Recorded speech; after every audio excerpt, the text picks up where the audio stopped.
Eu assisti Casa Kalimann. Sério, eu assisti mesmo.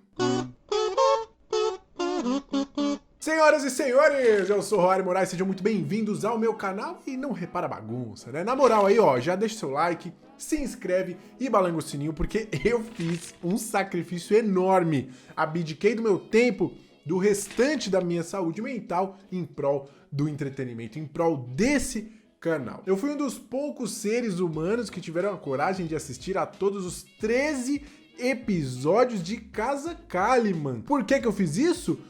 Porque eu sou um completo imbecil e também porque eu amo analisar esse tipo de produção questionável, digamos assim. Uma paixão que eu adquiri depois de tantos programas de Nobodycast, analisando lá os piores filmes da Terra plana. Inclusive, em breve, novidades do Nobodycast, hein? Fica ligado. Mas enfim, vamos conversar a respeito desse marco das produções audiovisuais e tentar chegar a algumas respostas. O que diabos eles tentaram fazer aqui? Ele é tão ruim quanto a galera das redes sociais fez parecer? Quanto tempo demora pra conseguir de volta a alegria perdida ao assistir esses 3 episódios? Essa realmente eu queria saber. Casa Kalimann é um programa extremamente confuso, mas eu vou tentar explicar. Ele é uma mistura de programa de entrevistas com jogos de improviso, desafios de redes sociais, TikTok e tal, eventualmente tem atrações musicais, tem como temática principal o BBB e é apresentado pela Rafa Kalimann, influencer que foi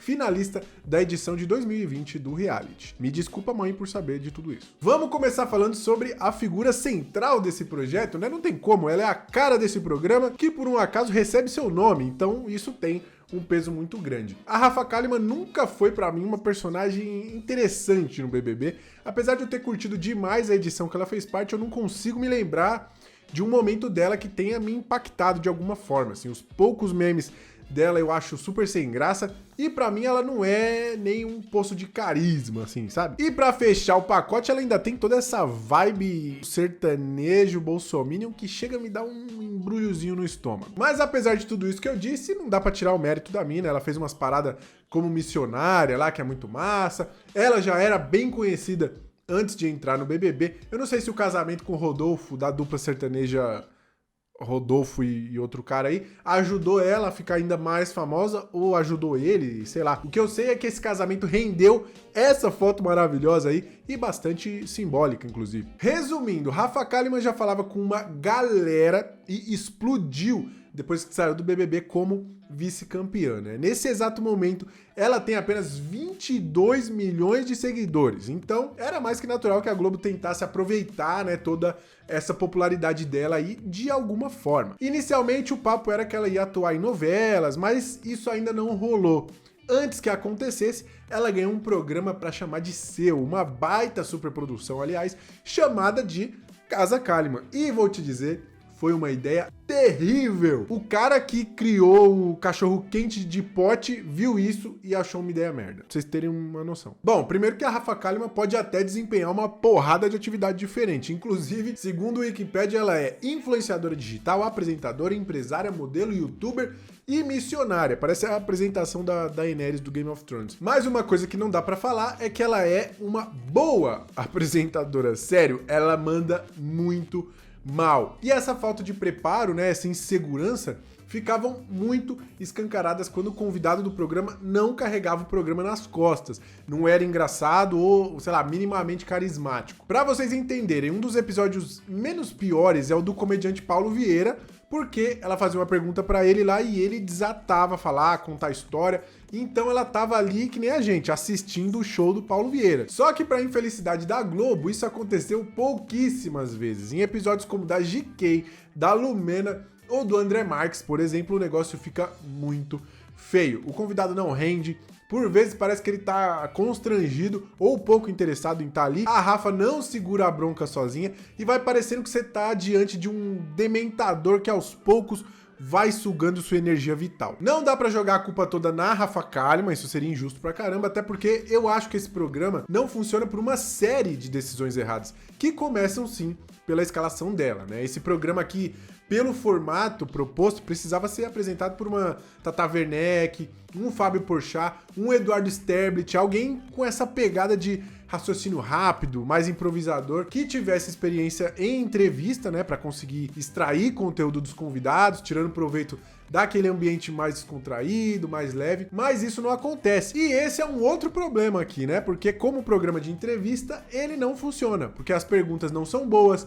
Muitas vezes, quando o papo tá ficando minimamente interessante, ele é abruptamente interrompido, ou para mudança de tópico, né, que não faz o menor sentido, ou pela obrigação de ter algum jogo nada a ver. A sensação que dá é que a Rafa Kalimann nem tá ouvindo direito o que o entrevistado tá falando, porque ela tá mais preocupada ali com o próximo item da fichinha que ela tem na mão, que ela tem que seguir aquele roteiro. Ah, mas pelo menos tem games, né? Tem jogos, desafios eletrizantes pra dar aquela descontraída. Ah, mas não mesmo. Os desafios, se é que dá pra chamar assim, não fazem nenhum sentido. Alguns ainda dá pra dizer que são assistíveis, como aquele lá de cozinhar de ponta cabeça, ou um que eles tinham que dançar para um júri de cachorros avaliarem. Sim, esses são os desafios bons. Eu realmente não consigo conceber esse cenário, né? A ideia de uma reunião onde um grupo de criativos vai lá e apresenta essas ideias de jogos e os executivos, os produtores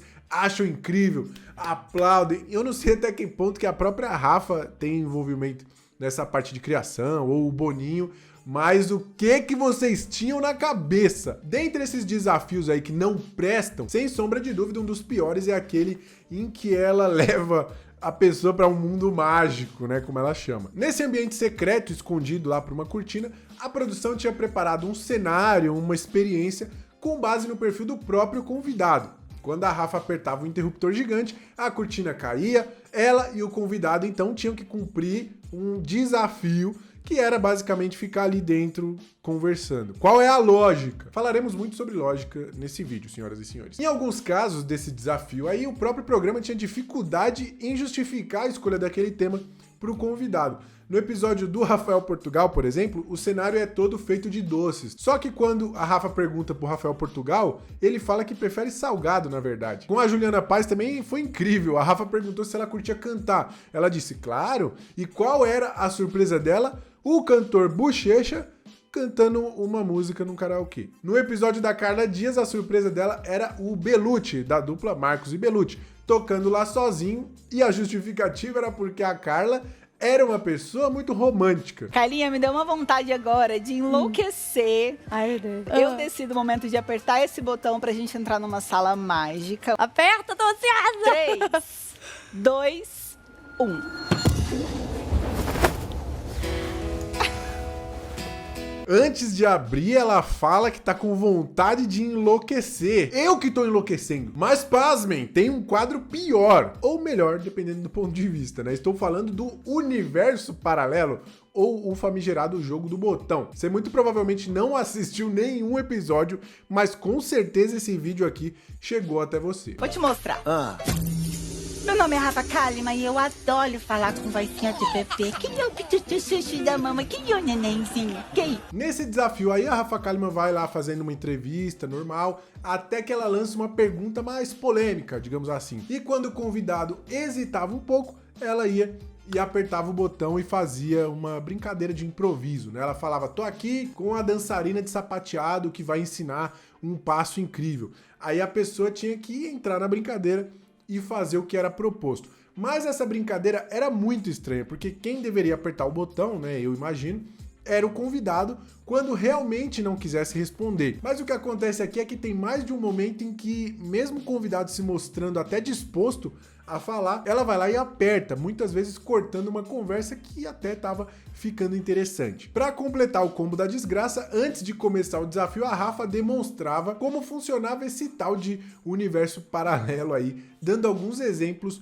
muito vergonha alheia. Pegou tão mal essa parada aí que mais pros últimos episódios eles até tiraram, né? Já ia direto pro desafio. Aliás, ao longo dos programas dá pra perceber que foram rolando umas mudanças meio que pra tentar minimizar um pouco a impressão negativa que o programa deixou. Alguns episódios parecem ter sido reduzidos, a ordem em que eles foram exibidos também parece ter sofrido alteração. E se eu não me engano, eles incluíram uma claque, aquelas risadinhas de fundo, sabe? Eu acho que lá no começo, nos primeiros episódios, não tinha. Eu posso estar enganado, talvez eu não tenha percebido. Além da apresentação, das entrevistas e dos jogos não serem bons, o programa é extremamente datado. Metade dos convidados dessa temporada estavam relacionados de alguma forma ao universo Big Brother Brasil, mas ninguém mais se importa com o BBB a essa altura do campeonato, né? A Globo tá realmente secando a fonte do BBB, porque é documentário da Carol Conká, da Juliette, o João ganhou um programa também, é No Limite com ex-BBBs,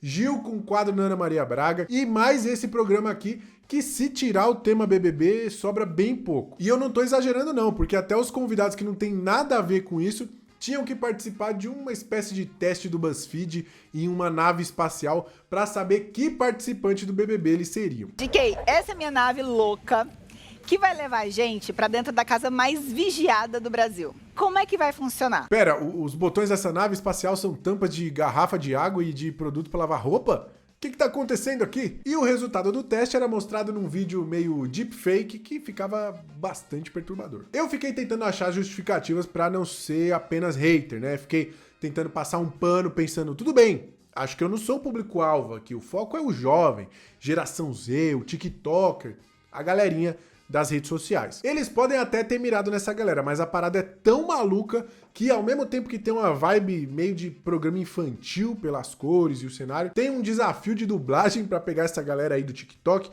só que essa dublagem é tipo com personagens da escolinha do professor Raimundo ou de uma novela da Globo qualquer. É uma salada, e não é das boas não, hein? É aquela salada que no meio o povo bota maçã, uva passa, tudo misturado ali, e isso não se faz. O que dá pra elogiar é que o programa é bem produzido, né? O cenário é legal, bem feito, a própria estética das transições, as vinhetas. Pô, você vê lá os primeiros teasers, até fazia parecer que seria interessante, assim como foi com os trailers de Esquadrão Suicida. O negócio é o seguinte, vocês vão pra um lugar muito ruim. Fazer uma coisa que vai matar vocês. Casa Kalimann é um programa que não tinha como dar certo porque o projeto em si não faz sentido. A Rafa Kalimann não apresenta bem, ele não funciona como programa de entrevista, os desafios não são engraçados, não são divertidos, não são nem desafios de verdade. Além disso, o programa parece não saber quem quer atingir e ainda por cima tenta aproveitar uma migalha de hype que ainda restava de Big Brother Brasil. Mas nem isso salvou. Por tudo isso, eu dou pra Casa Kalimann a nota 3. Só não dou menos porque o negócio era tão podre, mas tão podre, que em determinado momento até me divertiu, mas pelos motivos errados, claro. Agora me diz aí, você teve coragem de assistir esse programa bizarro? Você passa bem após essa experiência traumática? Qual foi o seu momento preferido de Casa Kalimann? Eu agradeço demais por você ter assistido até aqui. Um cheiro pra todos vocês e até o próximo vídeo.